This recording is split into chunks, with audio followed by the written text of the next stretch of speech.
انا مش عايز السلام عليكم. انا مش عايز اضحك واقول لك ان ان الاوردر كان تحت في البيت، والبت كانت نايمه جنبي وما كانتش بتشخر. الظاهر شمت الاعشاب والريحه، شمت ريحه الاعشاب وكانت لسه ما وصلتش البيت. بس يعني هي الحمد لله في تحسن، في تحسن كبير يعني، مع ان احنا ما كناش منتظمين يعني على اعشاب. ما اكدبش عليك، خدت كم مره كده وجايبه نتيجه الحمد لله.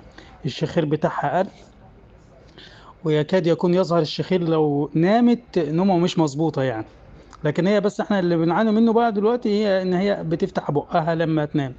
لكن الشخير يعني ممكن يكون قل فعلا يعني.